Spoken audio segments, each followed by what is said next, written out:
আমি তো গভর্নমেন্টের সাপোর্টই সব পুলিশ টুলিশ কথা কথা কইলাম তো ভাই বিপদে বইরা আসি একটা কি করবো আমি তো দেশের বাইরে নামবো রাজীব ভাই যেন ফায়ার করে বিপরীতে দিচ্ছি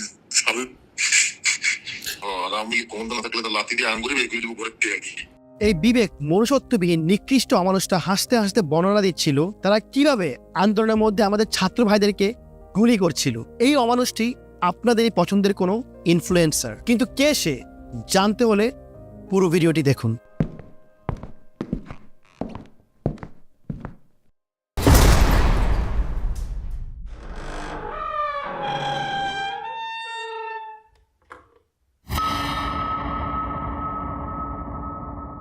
What up nation, this is Destination back with another video. কেমন আছেন সবাই? আশা করি ভালো আছেন। টাইটেল এবং থাম্বনেল দেখে বুঝতে পারছেন আজকে আমি কে এবং কাকে রোস্ট করতে যাচ্ছি। ইয়েস, আজকে আমি একজনকে নয় অনেকজনকে এক্সপোজ করতে যাচ্ছি। সো ওয়েট ফর আনলিমিটেড ভরা উইথ চেয়ার নড়া চড়া, একটু হলুদ একটু মরিচ, রোস্ট হবে করা। অ্যান্ড বাই দ্য ওয়ে, আজকেও পেছে আগুন লাগাইছি। স্বৈরাচার হাসিনার পতনের আন্দোলনের আগে আমাদের যুদ্ধ শুরু হয় কোটা বিরোধী আন্দোলনকে ঘিরে। কিন্তু দুঃখের বিষয় হচ্ছে শত শত ভাই বোনদের রক্তের বিনিময়ে এবং লক্ষ লক্ষ মানুষের সংগ্রামে দেশ স্বাধীন হলেও রয়ে গেল সেই কোটা, আর সেটা হলো বন্ধু কোটা। আর বন্ধু কোটায় আমাদের একমাত্র পার্টিসিপেন্ট হচ্ছে আয়মান সাদিক। দেখুন কিভাবে সে ভয়ে লুকিয়ে আছে।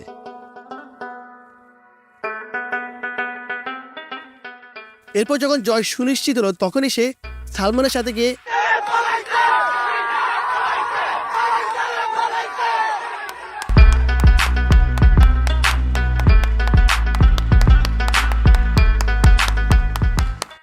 আপনারা এতদিন ভাবতাম আয়মানের মতো বন্ধু পাওয়া হচ্ছে সালমানের জন্য ভাগ্যের ব্যাপার, কিন্তু আজকে আমার বলতেই হচ্ছে আয়মানের জীবনের সবচেয়ে বড় পাওয়া হচ্ছে সালমানের মতো একজন বন্ধু। আর এইভাবেই বন্ধু কোটায় আয়মান সাদিক জনগণের গালি খাওয়া থেকে বেঁচে গেল। সালমানকে আমি সবসময় দেখেছি বন্ধুদের বিপদে আপদে এগিয়ে এসে প্রতিবাদ করতে, কিন্তু মজার বিষয় হচ্ছে সালমান যখন বিপদে পড়ে তখন তার কোনো বন্ধু বান্ধব তার জন্য এগিয়ে আসে না। আয়মান সাদিক যে দুই নৌকায় পা দিয়ে চলে সেটা তার কাজের মাধ্যমে সবসময় বোঝা গিয়েছে। আমরা জানি কোটা আন্দোলনের সময় লাল প্রোফাইল পিকচার দেওয়া মানে আপনি ছাত্রদের পক্ষে, আর কালো প্রোফাইল পিকচার দেওয়া মানে আপনি ছাত্রলীগের পক্ষে। আর আমাদের আয়মান সাদিক দুটোই দিয়েছে তার দুই পেজ থেকে। তার পার্সোনাল পেজ থেকে সে দিয়েছে লাল, আর তার বিজনেস পেজ 10 মিনিট স্কুল থেকে সে দিয়েছে বাল, মানে বাংলাদেশ আওয়ামী লীগ। আয়মানের দুই নৌকায় পা দেওয়ার ট্রিকটা খুবই ভালো ছিল, মানে সব দিকে আয়মান ব্যালেন্স করে চলে। হাসিনা যদি আন্দোলনে জিতে যেত তাহলে সে 10 মিনিট স্কুলের প্রোফাইল পিকচার দেখিয়ে বলতো, এই যে দেখুন আমি আপনাদের সাপোর্টে ছিলাম, এখন আমাকে আবার কয়েক কোটি টাকা ডোনেশন দেন। আর যদি হাসিনা ক্ষমতায় না আসে তাহলে আয়মান ছাত্রদেরকে লাল প্রোফাইল পিকচার দেখিয়ে বলতো, এই যে দেখো আমি তোমাদের সাথেই ছিলাম, তোমাদের সাথে থাকার কারণে আমার কোটি কোটি টাকার স্বপ্ন পূরণ হলো না, এখন আসো তোমরা আমাকে কোর্স কিনে আবার কোটিপতি বানিয়ে দাও। মানে দুদিকেই আয়মান কোটিপতি, দুদিকেই আয়মান লাভবান। আয়মান ছাত্রদেরকে কোর্স বিক্রি করার আগে আমি আয়মানকে একটা কথা বলবো, আয়মান তোমার 10 মিনিট স্কুল নিয়ে আমার কাছে অনেক কমপ্লেন এসেছে, আমি তোমাকে বলবো তুমি তোমার কোর্সগুলো নিয়ে আর একটু সিরিয়াস হও, তাহলে তোমাকে নিয়ে আমার সিরিয়াস হতে হবে। হিপোক্রিসির একটা লিমিট আছে আয়মান। তুমি কিভাবে এরকম লুকিয়েছিলে কয়েকজন মানুষের আড়ালে, একটা গেটের আড়ালে? যখনই পুলিশরা ছাত্রদেরকে বেদম পিটিয়ে নিয়ে গিয়েছে তুমি রাস্তায় বের হয়ে পালাইছে চ্যান্ট করে শেখ হাসিনা যাওয়ার আনন্দ উদযাপন করছো। How not to be a hypocrite, এই নিয়ে তোমার একটা কোর্স বের করা উচিত 10 মিনিট স্কুলে। I will personally purchase it, because মাঝে মাঝে আমিও অনেক হিপোক্রেটিক বিহেভিয়ার করি। এই যেমন তোমাদের মতো অনেকজন আছে যাদেরকে ধরতে গিয়েও আমি ধরি না, যাদেরকে ভরতে গিয়েও আমি ভরি না, এটাও একটা পার্ট অফ হিপোক্রেসি। কিন্তু দুঃখের বিষয় আয়মানের স্বপ্নই থেকে গেল, কারণ হাসিনা পালিয়ে গেল দেশ থেকে। তাই আয়মান সাদিক আপাতত সালমানের মতো দেশপ্রেমিক বন্ধু আর লাল প্রোফাইল পিকচারের সাহায্যে এই দেশের মানুষকে আরও একবার বোকা বানালো। এদিকে সালমানের মতো বন্ধু না থাকে আরেকজন আশ্রয় নিয়েছে স্যাড এবং ইমোশনাল মিউজিকের। ভাইরে ভাই, কোটা যে কত প্রকার হয়। এইবার আসি মিউজিক কোটায়।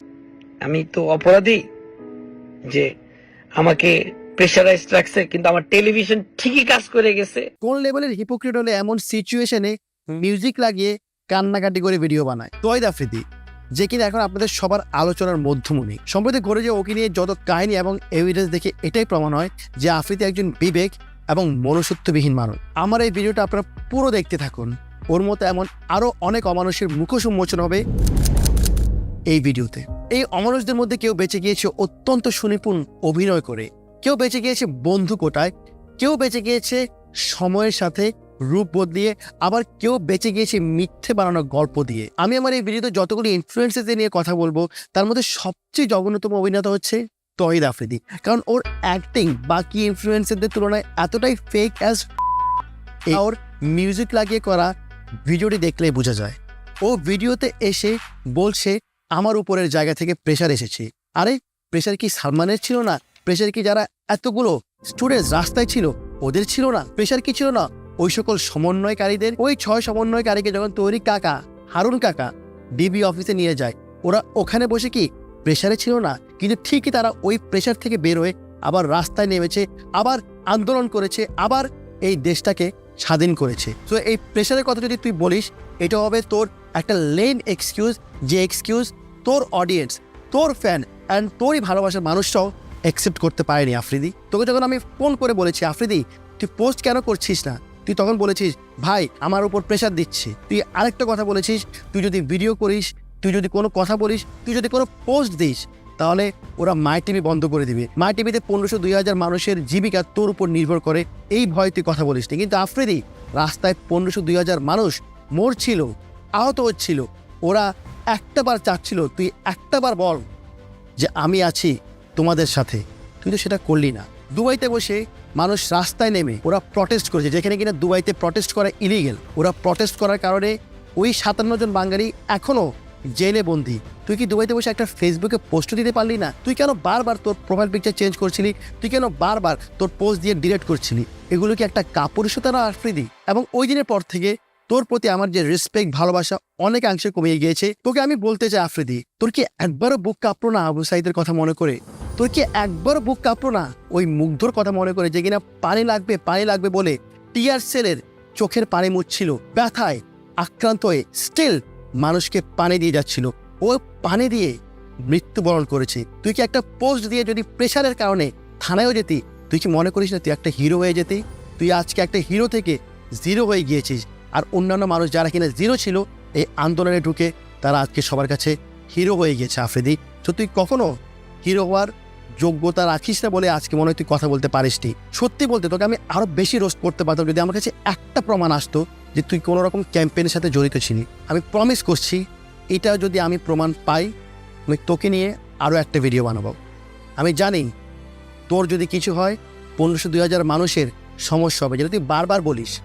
কিন্তু 1500-2000 মানুষ যারা এখন কবরে আছে, যারা এখন মরে আছে, তাদের সমস্যার কথা ভেবে, তাদের কথা ভেবে আমি তোকে রোস্ট করবো। যাওয়ার পথে আমি আমার চাচুর সাথে দেখা করে যাচ্ছি। সে হচ্ছে আমাদের কলিজার টুকরার আমার চাচা হারুন কাকা। ডিবি হারুনকে নিয়ে বলতে হলে আমাকে আরেকটি আলাদা ভিডিও বানাতে হবে। এই ডিবি হারুনকে তুই কাকা কাকা বলছিস, তুই কি জানিস ওর হিস্ট্রি কী ছিল? তুই কি জানিস ও কত বড় একটা মার্ডারার? সে কতজনকে মেরেছে, কতজনকে গুম করেছে, কত জঘন্য জঘন্য কাজ করেছে? তুই কিভাবে ওর সাথে ভিডিও করতে পারলি? আবার আমি শুনেছি তুই নাকি বলেছিস যে ওর ভিডিও ডিলিট করতে। কোন ভিডিও ডিলিট করতে বলেছিস? তোর সাথে ওর ভিডিও নাকি ওর টুনটুনির ভিডিও?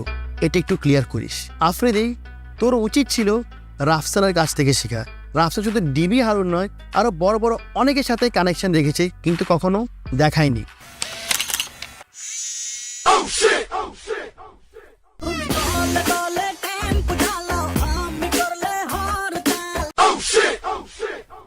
রাফসানও ধরা গায়ে গেল। রাফসান, এডিটারে একটু ভালো করে পয়সা টয়সা দিবি। কয়েকদিন আগে তোর একটা ভিডিও ভাইরাল হলো যে তুই সিগারেট খাইতেছিস, ওইটাও ভাইরাল হয়ে গেলো। মানে তোর এডিটার কি মানে তোকে আসলে ভালোবাসে নাকি তোর রোস্ট করে এডিট করে? আমি বুঝি না। কি হচ্ছে যে প্রমাণ যে তলে তলে টেম্পু সবাই চালায়, কিন্তু দোষ হয় 2-1 জনের। আমার উদ্দেশ্য হচ্ছে এই টেম্পু চালক যারা শেষে এসে প্রশংসা ভেসে যাচ্ছে তাদের মুখোশ উন্মোচন করা। আর এই মুখোশধারী একজন হচ্ছে আমাদের সবার প্রিয় ঋণ খেলাবি খেতাবপ্রাপ্ত রাফসানদা ছোট ভাই। এই রাফসানের মতো ছেলেরা কেন আবু সাইদের মতো রাস্তায় গিয়ে আন্দোলন করে না, সেটার একটা উদাহরণ আমি আপনাদেরকে দেখাচ্ছি। তন্ময়, ওর সাথে আমার একটা ছবি তুলো তো। এই ছবির তুমি একটা কপি নিবা, সাথে ক্যারি করবা, রেস্টুরেন্টে যখন ঢুকতে না দিবে তুমি এই ছবিটা তাদেরকে দেখাবা, তুমি আস্তে আস্তে তাকে বলবা যদি আপনি জানেন কার সাথে আমার পরিচয় আছে, না জানলে আপনার গ্যাস লাইনও কাটা যাবে, বিদ্যুতের লাইন।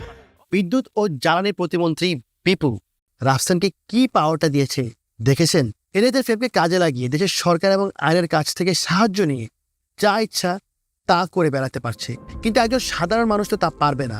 তারা রাফসানের মতো মানুষের কিভাবে বুঝবে একজন খেটে খাওয়া সাধারণ মানুষের জীবনের তাগিদে কি পরিমাণ কষ্ট সহ্য করতে হয়? রাফসানের মতো মানুষের কিভাবে বুঝবে অধিকার এবং বাক স্বাধীনতার সংজ্ঞা? তাই ওরা রাস্তায় নামে না, নামে তখনই যখন জয় হয় সুনিশ্চিত। আপনারা হ্যাঁ ঠিক আছে, হ্যাঁ সবার কাটাইতে পারি নাই। রাফসান ইভেন এই বিপুর নির্বাচন প্রচারণা পর্যন্ত করেছে ওই নৌকাতে বসে, যেই নৌকায় সে হারুনের অবৈধ টাকা দিয়ে কেনা প্রেসিডেন্ট রিসোর্টের প্রমোশন করেছে। রাফসানের নৌকার প্রতি যে লয়্যালটি, সেটা সালমান এফ রহমানের নৌকার প্রতি লয়্যালটি থেকে কোনো অংশে কম নয়। এই বিদ্যুৎ মন্ত্রী বিপু যে কি পরিমাণ করাপ্টেড তা সবারই জানা। এই করাপ্টেড মন্ত্রীকে রাফসান প্রমোট করে যায় অবিরত। আবার এই রাফসানই ডিক্টেটর হাসিনার সামনে তার প্রশংসা করছিল। আমি শুনেছিলাম আপনি অনেক ভালো মরক পোলাও রান্না করেন। আপনার কাছে আপনার বেস্ট আইটেম কোনটা? আর আমি কি রিভিউ করতে পারবো এটা? If possible? হাসিনার হাতে রান্না করা বিরিয়ানি রিভিউ করতে চাচ্ছিল। ইভেন হাসিনাকে টাইমস ম্যাগাজিনের সবচেয়ে পাওয়ারফুল উইমেন বলা হয়েছে, এটাও সে জনসম্মুখে প্রচার করছিল। Times Magazine, you're one of the most powerful people. আমার রাফসানের কাছে একটা প্রশ্ন, তুমি কি শুধু হাসিনাকে নিয়ে কেউ ভালো কথা বললেই চোখ খুলে রাখো আর বাকি সময় তোমার চোখ অন্ধ থাকে? চোখ থাকিতে অন্ধ, এই উক্তিটা মনে হয় তোমার সাথে ভালোভাবে যায়। আর তুমিই বলো bringing justice to you guys, এইটাই তোমার জাস্টিস, যেখানে কিনা তুমি এসব অরাজকতা দেখিয়ে থাকো, প্রমোট করে থাকো। ডিক্টেটর হাসিনাকে তুমি বলো সবচেয়ে powerful women. Is this what you call justice? Is this justice you are bringing to your nation, Rafsan? And this is Rafsan the Chota Bhai, bringing justice. Wow, justice. তুমি শুধু টাইমস ম্যাগাজিনে হাসিনাকে যে পাওয়ারফুল উইমেন বলেছে সেটাই দেখেছো, কিন্তু ওকে যে international media কতবার ডিক্টেটর বলেছে, ওর রেজিমকে যে কতবার অটোক্রেটিক বলেছে সেটা তুমি দেখোনি রাফসান। এখন আবার এটা বলো না যে কীভাবে আমি প্রাইম মিনিস্টারকে ওনারই সামনে ডিক্টেটর বলবো। তোমাকে কেউ ডিক্টেটর বলতে বলেনি রাফসান, কিন্তু তুমি যেভাবে ওদিন তেল দিচ্ছিলে, ওই তেল যদি আমরা ইউএসএতে আনি তাহলে আমাদের মিডল ইস্টার্ন কান্ট্রিতে আর যুদ্ধ করতে হবে না। এই তেল দিয়েই আমরা ইউএসএ 20 থেকে 25 বছর চলতে পারবো। তুমি এটাও বলতে পারো যে তোমাকে জোর করে এখানে নিয়ে গিয়েছে, তুমি ভয় পেয়েছো, যেটা কিনা তোমাদের সব ইনফ্লুয়েন্সারদের এখন একটা কমন ডায়লগ। আমি এটা বলতে চাই যে সালমানকেও এই সেম ক্যাম্পেনে ডাকা হয়েছিল, কিন্তু সালমান যায়নি। এতেই সালমান ক্লিয়ার করে যে সালমান অলওয়েজ এই ডিক্টেটর গভর্নমেন্টের কোনো কিছুতে নিজেকে পার্টিসিপেট করতে চায়নি। সে কোনোভাবে এদের সাপোর্ট করেনি এবং সে কোনোভাবে এদের সাথে দাঁড়ায়নি। তো তুমি যদি আর কোনোদিন বলো যে bringing justice two your nation, আমার মতে তোমার আগে উচিত এই যেই ফ্রেজটা এটা কমপ্লিটলি রিড করে জানা, তারপর বলা। তুমি এটা আর কখনো বলো না bringing justice two your nation, কারণ তুমি এই নেশনকে জাস্টিস দিচ্ছ না, দিচ্ছ করাপশন, পভার্টি অ্যান্ড হিউমিলিয়েশন।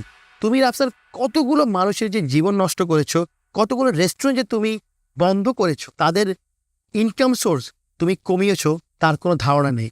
তুমি ইচ্ছা করে করে রেস্টুরেন্টগুলোতে গিয়ে ব্যাড রিভিউ করো যাতে তোমার ভিউজ আসে, কিন্তু ওই একটা ব্যাড রিভিউর কারণে ওই রেস্টুরেন্টের আন্ডারে কয়শো মানুষ যে কাজ করে, ওদের জীবিকার যে কতটা ক্ষতি হয়, তুমি রাফসান তার দায়ভার কখনো নাওনি। উল্টা তুমি আবার কান্নাকাটি করো, ভিডিও বানাও যে তোমাকে কেন একজনের পার্সোনাল রেস্টুরেন্টে ঢুকে ভিডিও করতে দেয় না। ওই রেস্টুরেন্টকে তোমার বাপের, কেন তোমাকে ওই রেস্টুরেন্টে ঢুকতে দিবে? এটা আমার পার্সোনাল রেস্টুরেন্ট, প্রাইভেট রেস্টুরেন্ট। এখানে যদি আমি বলি তুমি ভিডিও করতে পারবে না, তুমি পারবে না। It is a law. If you don't know that law, you should learn it. তো তুমি কেন এসব ভিডিও বানাও? তুমি কেন এতগুলো মানুষের অ্যাগেনস্টে দাঁড়িয়ে, এতগুলো রেস্টুরেন্টের অ্যাগেনস্টে দাঁড়িয়ে এতগুলো বিজনেসকে তুমি বন্ধ করার পায়তারা করেছো? যেখানে মানুষ জবের জন্য মরছে, যেখানে মানুষ একটু রুজি রুটির জন্য মরছে, যেখানে মানুষ কাজ করতে পারছে না, সেখানে তুমি মানুষের ইনকাম সোর্স বন্ধ করছো। এক একটা রেস্টুরেন্টে কয়টা মানুষ কাজ করে তোমার কি কোনো ধারণা আছে রাফসান? এই যে তুমি রেস্টুরেন্টগুলো যে ব্যাড রিভিউ দিচ্ছ, এই রেস্টুরেন্টগুলোতে গিয়ে তুমি ওদেরকে রোস্ট করছো, তুমি জানো ওই রেস্টুরেন্টে কতটা ইফেক্ট করছে? ওই রেস্টুরেন্ট যদি বন্ধ হয় কতজনের কাজের ক্ষতি হবে? তুমি কি সেটা জানো রাফসান? তোমার উচিত আরও স্টাডি করে কন্টেন্ট মেক করা রাফসান। তোমার উচিত বাংলাদেশকে আরও ভালোভাবে বুঝা রাফসান। আমাদের দেশে মানুষ খুবই কষ্টে আছে, আর সেখানে তুমি রাফসান ভিডিও করে করে মানুষের জব কেড়ে নিচ্ছিলা। তুমি অ্যান্টাই কোটা ছিলা, অ্যান্টাই জব ছিলা, anti-humanity ছিলা। So never say bringing justice to you guys.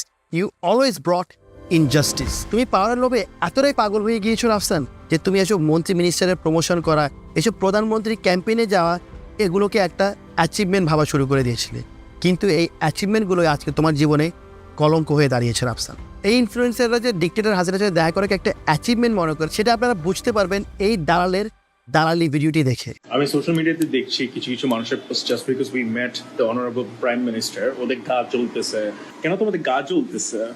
তোমরা একদিন মিট করতে পারবা, don't worry, just a matter of time man, you just have to believe in yourself. এই রাকিনা আফসার হাসিনার সাথে দেখা করে এসে একটা ভিডিও বানায় এবং সেই ভিডিওতে সে মানুষকে বলে জেলাস ফিল না করতে।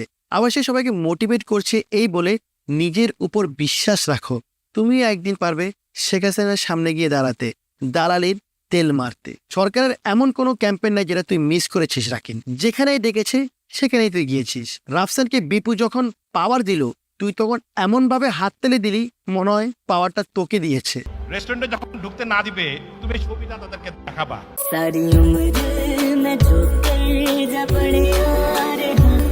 এই রাকিন হাসিনাকে বললি আপনি যে ডিজিটাল বাংলাদেশ গড়ার প্রতিচ্ছবি দেখিয়েছিলেন সেটা অলরেডি আমরা দেখতে পাচ্ছি। আমরা দেখেছিলাম যে আমাদের যেরকম ডিজিটাল বাংলাদেশ এস্টাবলিশ করে আপনি প্রতিশ্রুতি দিয়েছিলেন, এন্ড ওইটা অলরেডি আমরা সাকসেসফুলি দেখতে পেলাম। এই লুটপাটের বাংলাদেশকে যদি তুই ডিজিটাল বাংলাদেশ বলে সংজ্ঞায়িত করিস, তাহলে তোর মতো পা চাটা শ্রেণীদের কাছে শেখ হাসিনা একজন সফল প্রধানমন্ত্রী। হাসিনা ক্ষমতা অবস্থায় পা চেটেছিস, আবার যখন পালিয়ে গিয়েছে তখনই তার উপর আবার মিমসও বানাচ্ছিস। শেখ হাসিনা পালিয়ে গেছে, শেখ হাসিনা নাই, শেখ হাসিনা চলে গেছে, শেখ হাসিনা পালায় না। তুই কেমনে হাসিনার মতো একজন স্বৈরাচারকে সফল বলিস, যে নিজের দেশের মানুষের বাক স্বাধীনতা কেড়ে নিয়েছে, যে নিজের দেশের মানুষকে গুম করে আয়না ঘরে ঢুকিয়ে নির্যাতন করেছে, যে স্বৈরাচার সরকার নিজের স্বার্থে নিজে আইন বানান, যে সরকার মানুষের ভোটের অধিকার পর্যন্ত কেড়ে নেয়। আসলে তোর মতো মানুষের সাথে অধিকার নিয়ে কি কথা বলবো? তোর মতো মানুষকে যদি কোনো অধিকার দেওয়া হয়, তাহলে তুই যে বাংলাদেশে কি কি জিনিস লিগ্যাল করে ফেলবি সেটা আমাদের সবারই জানা। প্রধানমন্ত্রী শেখ হাসিনা আমাদের থেকে জানতে চেয়েছে যে নেক্সট জেনারেশন অফ ইউথের জন্য আমরা কি কি করতে পারি। So since we are the representative of youth, তুই মানে কিসের ইউথদের রিপ্রেজেন্ট করিস রে? তুই একটা নির্দিষ্ট সংখ্যাগরিষ্ঠ মানুষদের রিপ্রেজেন্ট করিস, খুবই একটা স্মল অ্যামাউন্ট। কিভাবে ইউথদের রিপ্রেজেন্ট হচ্ছে? এই কোন ইউথকে দেখেছিস তোর মতো ব্লাউজ পেটিকোট পরে ভিডিও বানাতে? কোন ইউথকে দেখেছিস কানের দুল পরে আইব্রো দিয়ে লিপস্টিক লাগিয়ে চলাফেরা করতে? মানে লাইক মানে কোন ডিলিউশনাল? তুই কি বলছিস তুই এগুলা? তোকে কোনো ইউথ ফলো করে না রাকিন। তুই এসব ফেক রিপ্রেজেন্টেটিভ হিসেবে আর নিজেকে দাবি করিস না। I just wish you come out a closet and show everyone your true characteristics. এসব টু ফেসেস গিরি ভাব দে রাকিন। আর টু ফেসেসের কথা বললেই চলে আসে আমাদের টু ফেসেসের জনক ব্যারিস্টার সুমনের কথা। আমি কোনোভাবেই এই দেশ ছাড়বো না, এই দেশ আমার। আসলে ব্যারিস্টার সুমনকে টু ফেসেস বললেও ভুল হবে, তার যে কতগুলা ফেস সেটা গুণে শেষ করা যাবে না। এই ব্যারিস্টার সুমন হচ্ছে আওয়ামী লীগের একজন একনিষ্ঠ দালাল। যদি কোনো কারণে আওয়ামী লীগ ফল করে, তাহলে আমি আপনাদেরকে সাক্ষী দিয়ে যাচ্ছি, আমরা তো বাঁচবই না। আপনারা যারা আমেরিকাতে আছেন, কোনোদিন যদি বাংলাদেশে যান, আপনাদেরও বহু নাম লিস্টেড আছে, আপনারাও বাঁচবেন না। একটু আগে যে ভিডিওটা আপনারা দেখেছেন, এই ভিডিওটি 5 বছর আগের ভিডিও, যখন আপনারা কেউই জানতেন না ব্যারিস্টার সুমন একজন আওয়ামী লীগের কর্মী। ব্যারিস্টার সুমন যখন আওয়ামী লীগের দালালি করে কোনো অ্যাটেনশন পায়নি, তখন সে নিজ এলাকারই এমপি মন্ত্রীদের নিয়ে কথা বলতে থাকে, ওদের ক্রিটিসাইজ করতে থাকে। কিন্তু এটা ছিল ব্যারিস্টার সুমনের একটা রাজনীতিতে পা দেওয়ার পায়তারা। অন্তরে আওয়ামী লীগের আদর্শকে গোপন করে জনসাধারণের সামনে নিজেকে সে সবসময় উপস্থাপন করত একজন স্বতন্ত্র হিসেবে। আপনারা একটা জিনিস ভেবে দেখুন, এমপি হওয়ার আগ পর্যন্ত ব্যারিস্টার সুমন কখনো কোথাও প্রকাশ্যে বলে যে সে আওয়ামী লীগের কর্মী, কিন্তু যখনই সে এমপি হয়ে গেল তখনই সে শেখ হাসিনার পা চাটা শুরু করে দিল। এটা হচ্ছে আমার সিটটা পড়ছে হচ্ছে গিয়ে বিরোধী দলের পেছনেই একেবারে। তো কেমন জানি এটা বিরোধী দল ভাব চলে আসছে। যদিও আমি মনে করি যে স্বতন্ত্র হিসাবে আমার কিছু কিছু জায়গায় আমি তো আওয়ামী লীগেরই প্রোডাক্ট। শেখ হাসিনা হয়ে গেল তার নেত্রী, তার মা। শেখ হাসিনার সাথে দেখা হয়েছে, দেখা হওয়ার পর আমি পা দিলে ওনার সালাম করছি, নেত্রী আপনারা শুধু সালাম করার জন্য আমার 2 লাখ ভোট পাইতে হয়েছে, আমার দোয়া করে দিছে। আশা করি এই দোয়া নিয়ে ওনার সাহায্য উনি যতটুকু করবে তাতেই আমি কৃতজ্ঞ। আওয়ামী লীগ গত 15 বছর ধরে একটা জিনিস বলে যাচ্ছে, এবং সেটা হচ্ছে ওদের বিরুদ্ধে যারাই কথা বলে তাদেরকে জঙ্গি বানিয়ে দেওয়া, জামাত শিবির বানিয়ে দেওয়া। এবং এই ব্যারিস্টার সুমনও সেটার ব্যতিক্রম করেনি। এর মধ্যে ঢুকে গেল হচ্ছে গিয়ে জঙ্গিরা। এই ছাত্ররা তো আর আন্দোলনে ছিল না, আর জঙ্গিরা ঢুকে গেল। ছাত্ররা যখন রাস্তায় জীবন দিচ্ছে তখন ব্যারিস্টার সুমন ছাত্রদেরকে বলে তোমরা বাসায় ফিরে যাও, যা চেয়েছো তার থেকেও বেশি পেয়েছো। আমি বাচ্চাদের যারা আছে তাদেরকে বলবো তোমরা বাড়ি ফিরে যাও, তোমরা যা চাইছিলা তার চেয়ে বেশি তোমরা পাইছো।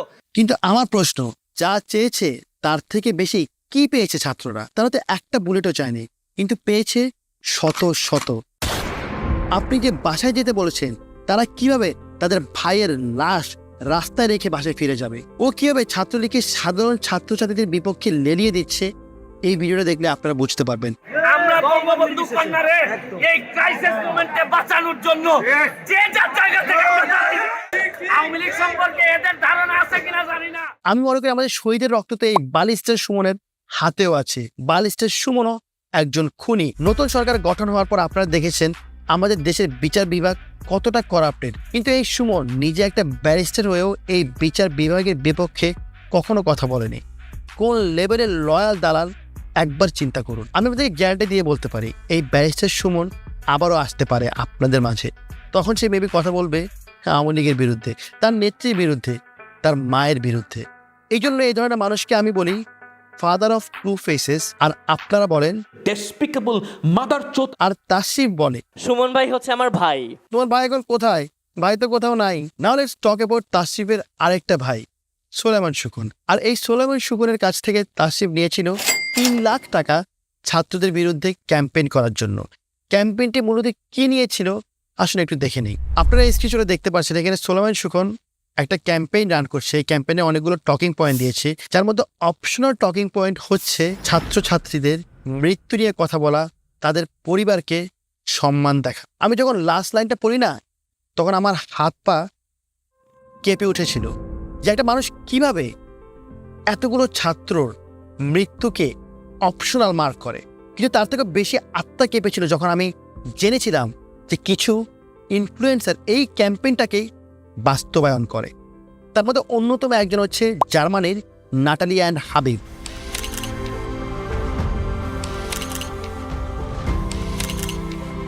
এই স্ক্রিনশটটা দেখলে আপনি স্ক্রিনে বুঝতে পারবেন যে সোলাইমান সুকুনের যে স্ক্রিনশটটা ছিল সেটা জার্মানির নাটালি অ্যান্ড হাবিবের স্ক্রিনশটের সাথে কতটুকু সামঞ্জস্য রক্ষা করছে।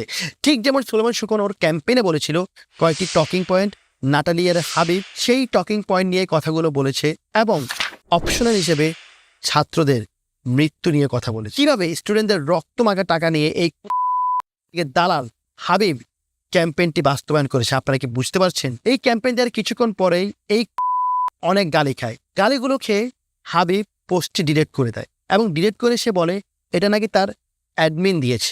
একটা মিথ্যা কথা বললে অনেক মিথ্যা কথা মানে অনেক এসব নাটক অনেক আগে আমরা জানি প্রিয়। নাটক কম করো প্রিয়।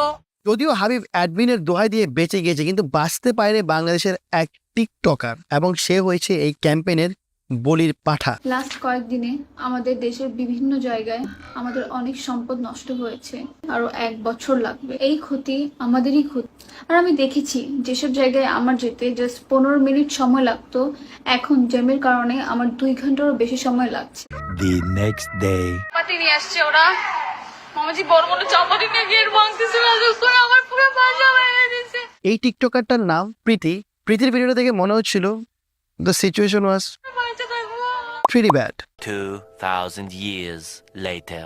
তাহমিনা চৌধুরী প্রীতি নামে আমি যে কথাটা বলছিলাম লাইভে এসে, তো ও বলছিলাম যে ও টাকা নিচ্ছে, টাকা নেওয়ার পরে এই ভিডিওটা করছে। আসলে এই জিনিসটা একটু রং, কারণ আমি ওই ভিডিওতে বলে ফেলছিলাম।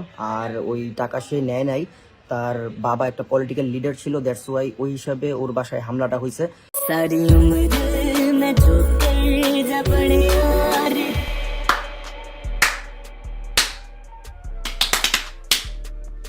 কি রে ভাই, হিপোক্রিসি রে। ওফ, এখন আমরা আছি সোলাইমান সুকুনের ক্যাম্পেইনে। এই ক্যাম্পেইন নিয়ে সুকুন এতই ডেসপারেট ছিল যে ইনফ্লুয়েন্সারদের সে রীতিমতো বলেছে যে যা চায়, যত টাকা চায় সে দিতে প্রস্তুত। এবং অনেক ইনফ্লুয়েন্সার এই সুযোগ নিয়ে সুকুনের কাছ থেকে 2 থেকে 3 গুণ টাকা হাঁকিয়ে নিয়েছে। একটাবার ভেবে দেখুন কীভাবে এই ইনফ্লুয়েন্সারগুলো টাকার বিনিময়ে নিজেদের মনুষ্যত্ববোধকে বিক্রি করে এতগুলো লাশকে অপশনাল ভেবে ভিডিও বানাতে প্রস্তুত হয়েছিল। কিন্তু কয়েকজন ভিডিও দেওয়ার আগেই আল্লাহর অশেষ রহমতে ডিক্টেটর হাসিনার পতন দেখে ফেলে এবং সেই পতনের পর তারা আর ভিডিও দেয়নি। অ্যাকচুয়ালি তাদের ভিডিওটা দেওয়া লাগেনি এবং টাকাও ফেরত দেয়নি, কারণ সেটাও ফেরত দেওয়া লাগেনি। এবং এই অনেকের মধ্যে একজন ছিল তাশরিফ খান। সুমন ভাই আমার কাছে কোনো সারাংশ না, কোনো ভাব সম্প্রসারণ না, কোনো প্যারাগ্রাফ না, কোনো রচনা না। সুমন ভাই এমন একটা উপন্যাস যেটার শুরু আছে কিন্তু কোনো শেষ নেই। তাশরিফ খান যেই সুলেমান সুগনের কাছ থেকে পেয়েছে 3 লাখ টাকা। আমি খবর পেয়েছি এই ক্যাম্পেইনে ইনফ্লুয়েন্সারদের জন্য ইন্ডিভিজুয়াল বাজেট ছিল 30,000 থেকে ম্যাক্সিমাম 1 লাখ টাকা। এখন আমার প্রশ্ন তাশরিফের কাছে, কীভাবে সে 3 গুণ টাকা বেশি পেল? তাহলে কি আমরা ওই পয়েন্টেই যাচ্ছি না যেখানে আমি বলেছিলাম যে সুলেমান সুগন এতটাই ডেসপারেট ছিল যে ইনফ্লুয়েন্সারদের সে বলেছে যত গুণ টাকা লাগবে সে দিবে, এবং সেই সুবাদেই তাশরিফ এই 3 গুণ টাকা নিয়েছে। এবং তাশরিফের এই 3 গুণ টাকাটা এটাই প্রমাণ করে। আমার মনে হয় তাশরিফ কোনোভাবে জানতে পেরেছে আমি ওর এই টাকা নেওয়ার ব্যাপারটা জেনে গিয়েছি, তাই নিজের দোষ ঢাকতে সে একটা ইমোশনাল স্ক্রিপ্ট বানিয়ে ফেসবুকে পোস্ট দেয়। আমি জাস্ট আমার মনের কয়েকটা কথা শেয়ার করতে চাই আপনাদের সঙ্গে। কিন্তু তাশরিফ, তোমার গানের লিরিক যতটাই না ভালো, তোমার স্ক্রিপ্ট ততটাই জঘন্য। যাক, আমি বাংলাদেশের জনগণকে একটা কথা বলবো যে আপনি একটু মিলিয়ে নেন। দেখেন যে তাশরিফের এই ফেক পোস্টটা দেওয়া উচিত ছিল স্বৈরাচার সরকার পতনের 2-1 দিন পরে, কিন্তু সেই ফেক স্ক্রিপ্ট দিয়ে বানানো পোস্টটা কেন এসেছে আমার লাস্ট ভিডিও বানানোর 2-1 দিন পরে, যে ভিডিওতে আমি আবার অ্যানাউন্সও করেছি যে আমি সকল ইনফ্লুয়েন্সারদেরকে রোস্ট করব। ব্যাপারটা একটু ফিশি না? তাশরিফ এই পোস্টে বলেছে যে তাশরিফকে ভয় দেখিয়ে একদল 3 লাখ টাকা দিয়েছে, কিন্তু আমরা সবাই জানি ভয় দেখিয়ে অনেকে টাকা নিয়ে থাকে। যেমন ধরেন ছিনতাইকারী, ডাকাত, চাঁদাবাজ এবং মোর স্পেসিফিক্যালি ছাত্রলীগ। কিন্তু তাশরিফের এই ফেক স্ক্রিপ্টের মধ্যে আমরা জানতে পারলাম first time in the history কেউ ভয় দেখিয়ে টাকা দিয়েছে, টাকা নেয়নি।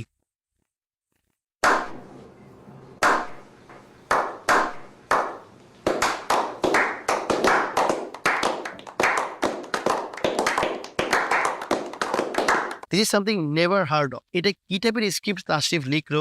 তাশরিফ এটাও বলেছে সে নাকি টাকাটা ফিরিয়ে দিয়েছে, কিন্তু তার পোস্টে আমরা সেটা কোনো প্রমাণ পাইনি। আমার মতে তাশরিফ এই টাকাটা সুলেমান সুগনকে ফিরিয়ে দিয়েছে কিনা দেয়নি সেটা একমাত্র প্রমাণ করতে পারবে সুলেমান সুগন নিজেই, এবং এই কারণেই তাশরিফ একবারও সুলেমান সুগনের নাম তার পোস্টে নেয়নি। তাশরিফকে অনেকে জিজ্ঞেস করেছে যে পার্সনটা কে, নাম বলতে, তারপর সে নাম বলেনি, কারণ সুকনের তথ্য হলে ফাঁস, তাশরিফ খান খাবে বাস। এখন যদি তাশরিফ আমাদের এই কথার কাউন্টার দেয় যে সুলেমান সুগন টাকা পেয়েও যদি বলে পায়নি কিংবা কখনো কোনো স্টেটমেন্ট না দেয়, তাহলে কি আমরা ধরে নিব যে আসলেই টাকা ব্যাক দেওয়া হয়নি? উত্তর হবে হ্যাঁ, আমরা সেটাই ধরে নিব। সো এইটি থেকে বাঁচার একটি উপায় আমি তাশরিফকে দিতে পারি, এবং তা হলো এই 3 লাখ টাকাটা মিনিমাম 3 জন শহীদ পরিবারকে সমানভাবে বন্টন করে দিতে। আমি আপনাদেরকে জিজ্ঞেস করব কোন 3 জন শহীদ পরিবারকে এই টাকাটা বন্টন করা যায়, কমেন্ট করুন। এবং তাশরিফকে আমি বলবো তুমি অবশ্যই শহীদদের টাকা বন্টন করে সেটার প্রমাণ ফেসবুকে পোস্ট করবে, যেটা তুমি বন্যার জন্য বিকাশের মাধ্যমে কোটি কোটি টাকা নিয়ে কখনো প্রমাণ করনি। বিকাশ নিয়ে কথা বলতে একটা প্রসঙ্গ অবশ্যই চলে আসে, সেটা হচ্ছে সরকার যখনই পাবলিক ফান্ডিং রেইজ বন্ধ করে দেয়, জনগণ থেকে টাকা তোলা বন্ধ করে দেয়, তখনই কি দেশের বন্যা হওয়া বন্ধ হয়ে যায়, সকল দুর্যোগ দূর হয়ে যায়? সব কথা শেষ করতে হলো তাশরিফকে আমি জিজ্ঞেস করতে চাই, আমি মানলাম তুমি ভয় পেয়ে টাকা নিয়েছো, আমি মানলাম তুমি ভয় পেয়ে সুকনের ক্যাম্পেইন করতে চেয়েছো, কিন্তু আমি এটা মানতে পারছি না কয়েক মাস আগে তুমি যখন স্যুট বুট পরে শেখ হাসিনার জন্য হাসি খুশিভাবে ক্যাম্পেইন করছিলে, তখন তো তোমার মুখ দেখে একটুও কোনো ভয়ের ছাপ দেখা যায়নি। তোমার হাস্যোজ্জ্বল মুখ দেখে মনে হচ্ছিল এই যেন এক বিশাল অ্যাচিভমেন্ট। তোমার এই অ্যাচিভমেন্টকে জানাই জনগণ ধিক্কার, আর তোমার এই 3 লাখ টাকার পিছে আছে শত লাশের চিৎকার। সেই লাশের চিৎকার শুনে হাসছিল এক বিবেকহীন অমানুষ।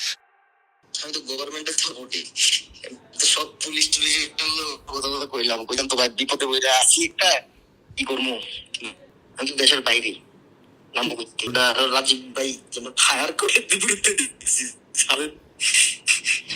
আর আমি ক্ষমতা না থাকলে তো লাথি দিয়ে আঙ্গুরে বের করে দেবো ঘরের থেকে। আরএস ফাহিম চৌধুরী। প্রথমে যে ভয়েস রেকর্ডটা আপনারা শুনেছেন সেটা তারই ভয়েস রেকর্ড ছিল। আমার এই ভিডিও সবচেয়ে বড় অমানুষ, সবচেয়ে বড় মনুষ্যত্বহীন একটা নরপশু, যার নাম হচ্ছে আরএস ফাহিম। সে তার বড় ভাই মোহাম্মদপুরের সবচেয়ে বড় সন্ত্রাসী রাজীবের কথাই বলেছিল এই কল রেকর্ডটাতে। এই রাজীব একজন জেল খাটা বিশেষ সন্ত্রাসী। ওয়ার্ড কাউন্সিলর তারিকুজ্জামান রাজীবের বিরুদ্ধে ভূমি দখল, চাঁদাবাজি ও তারিকুজ্জামান রাজীবকে অস্ত্র ও মাদক মামলায়। কাউন্সিলর তারিকুজ্জামান ওরফে রাজীব ছিলেন টং দোকানদার, এখন হয়ে গেছেন কয়েকশো কোটি টাকার মালিক। মোহাম্মদপুরের যত ক্রিমিনাল অ্যাক্টিভিটিস হয় সব এই রাজীবের নেতৃত্বে হয়, আর এই রাজীবকে ব্যবহার করে আরএস ফাহিম তার ক্ষমতার অপব্যবহার করে বেড়ায় প্রতিনিয়ত। ঠিক যেমন রাফসানকে বিদ্যুৎ মন্ত্রী বিপু ক্ষমতা দিয়েছিল, একইভাবে ফাহিমকে এই সন্ত্রাসী রাজীব ক্ষমতা দিয়েছে। আর এই ক্ষমতার অপব্যবহার করে আরএস ফাহিম মোহাম্মদপুরে একটা ত্রাস সৃষ্টি করে, এমনকি অবৈধভাবে সিটি কর্পোরেশনের স্টিকার তার গাড়িতে লাগিয়ে দাপট দেখিয়ে বেড়ায়। আরএস ফাহিমের গাড়িতে কিভাবে, কোন যুক্তিতে সিটি কর্পোরেশনের স্টিকার থাকতো, তার কাছে আমার এই প্রশ্ন। আমার কাছে এই কম্পিউটার আছে যে আরএস ফাহিম এই সিটি কর্পোরেশনের স্টিকার দেখে টোল দিত না এবং রাস্তাঘাটে শোডাউন করে বেড়াতো। বাংলাদেশের জামের অনেকগুলো কারণের মধ্যে অন্যতম একটি কারণ হচ্ছে আরএস ফাহিম। তার এই আননেসেসারি শোডাউনের কারণে কিছুদিন আগে তারই টিমের একজন ছেলে প্রাণও হারিয়েছে। আরএস ফাহিম তার নিজের ভিডিওকে একটা তাজালাশের থেকে বেশি গুরুত্বপূর্ণ ভাবে। সেটার প্রমাণ হয় রিস্ক জেনেও রাতের বেলায় ওই ছেলেকে গাড়ির সানরুফ দিয়ে মাথা বের করে তার শোডাউনের ভিডিও করানো। সে জানতো এটা কতটা রিস্কি, কতটা ঝুঁকিপূর্ণ, তারপরে সে ওই ছেলেটাকে দিয়ে ওই ভিডিও করায় রাতের বেলা শোডাউন। Like why? সো আমি ওই নিহত ভাইয়ের পরিবারকে বলতে চাই, প্লিজ আপনারা একটি মামলা করুন, এটার একটি সুষ্ঠু তদন্ত করুন। তখন ওই সময় একটা বিষয় আমার কাছে খুবই অদ্ভুত লাগে, তা হলো তার টিমের একজন ইম্পর্টেন্ট মেম্বার মারা যাওয়ার পরও সে কিভাবে কয়েকদিন পরে আগের মতো ভিডিও বানানো শুরু করে দেয়, কিভাবে বিভিন্ন জায়গায় হাসি মুখে ঘুরতে যায়, ভ্লগ করে। আসলে অদ্ভুত লাগার কিছু নেই, কারণ মানুষের মৃত্যুর প্রতি আরএস ফাহিম যে কেয়ার করে না সেটা আমরা তার কল রেকর্ড শুনে বুঝতে পারি। কিভাবে হাসতে হাসতে একটা মানুষ বলতে পারে রাজীব ভাই ফায়ার করে ডেরুম ডেরুম সাদার্থে। রাজীব ভাই যেন ফায়ার করে বিপরীতে দিচ্ছি সালেন। ফায়ারটা করছে কাকে? আমাদেরই ছাত্রদেরকে।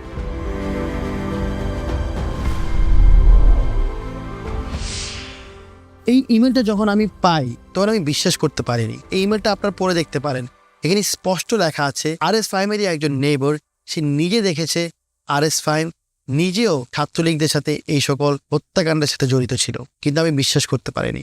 কারণ অনেক ইনফ্লুয়েন্সারই এরকম, অনেক হেটার্স থাকে, অনেক ইনফ্লুয়েন্সারদেরকে নিয়ে এসব আজে বাজে কথা হয়, কিন্তু যখনই আমি এই ভয়েস রেকর্ডটা শুনতে পাই তখনই আমার সামনে সবই ক্লিয়ার হয়ে যায়। তখনই আমি বুঝতে পারি যে আরএস ফাহিম সে একজন মানুষের রূপে ছাত্রলীগ, আর ছাত্রলীগকে আমরা জানি একটি পশু হিসাবে এবং আমাদের শত শত ছাত্র ভাইদের খুনি হিসেবে। অ্যান্ড এই আরএস ফাহিমই গর্বের সাথে এই ছাত্রলীগের নাম তার প্রোফাইলে বায়োতে দিয়ে রাখতো, তার অ্যাবাউটে সে দিয়ে রাখতো সে একজন ছাত্রলীগ কর্মী। এই কল রেকর্ডের পর আরএস ফাহিম যদি কোনো এক্সপ্লেনেশন নিয়ে আসে, নিজের দোষ ঢাকার চেষ্টা করে, লাইভ করে, কিংবা কোনো ইনফ্লুয়েন্সারের পা ধরে একটা রেকর্ড বানিয়ে, কল রেকর্ড বানিয়ে তাকে আবার পজিটিভ করতে চায়, কিংবা কোনো কাউন্টার অ্যাটাক দিতে চায়, তাহলে আমি বলবো এটি হবে সম্পূর্ণ যুক্তি এবং ভিত্তিহীন। আমি এখন আরএস ফাহিমকে একটা কথা বলতে চাই, ভাই তুই আসলে কেমনে করতে পারলি? আমি এখনো বিশ্বাস করতে পারছি না। কিভাবে ছাত্রদের গুলি করা হচ্ছে আর তুই হাসছিলি?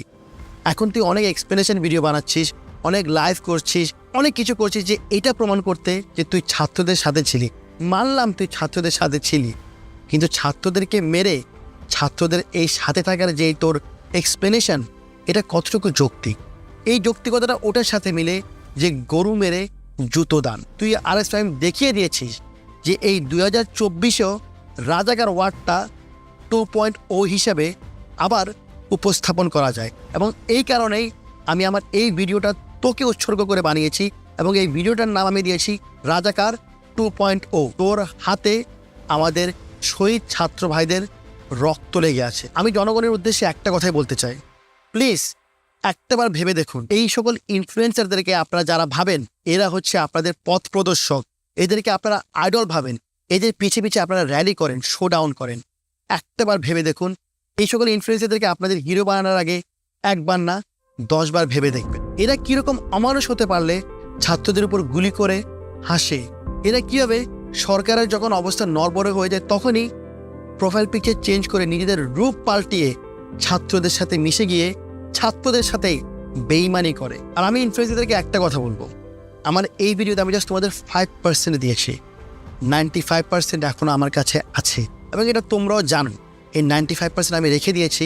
যদি তোমরা কোনো যুক্তিহীন ভিডিও নিয়ে আসো, যদি তোমরা কোনো এমন ভিডিও নিয়ে আসো যেটা জনগণকে ম্যানিপুলেট করছে, আমি তোমাদেরকে একটা কথাই বলবো, তোমাদের দোষ স্বীকার করে নাও, জনগণের কাছে মাফ চেয়ে নাও, তাহলেই মেবি জনগণ তোমাদেরকে মাফ করতে পারে। কিন্তু তোমরা যদি আবার জনগণের কাছে এটা প্রমাণ করতে যাও যে তোমাদের কোনো দোষ নেই, আমি আবারও বলছি, আমি 95% নিয়ে তোমাদের সামনে 100% আসছি। দেখা হচ্ছে নেক্সট ভিডিওতে। This is Tashi nation, signing off.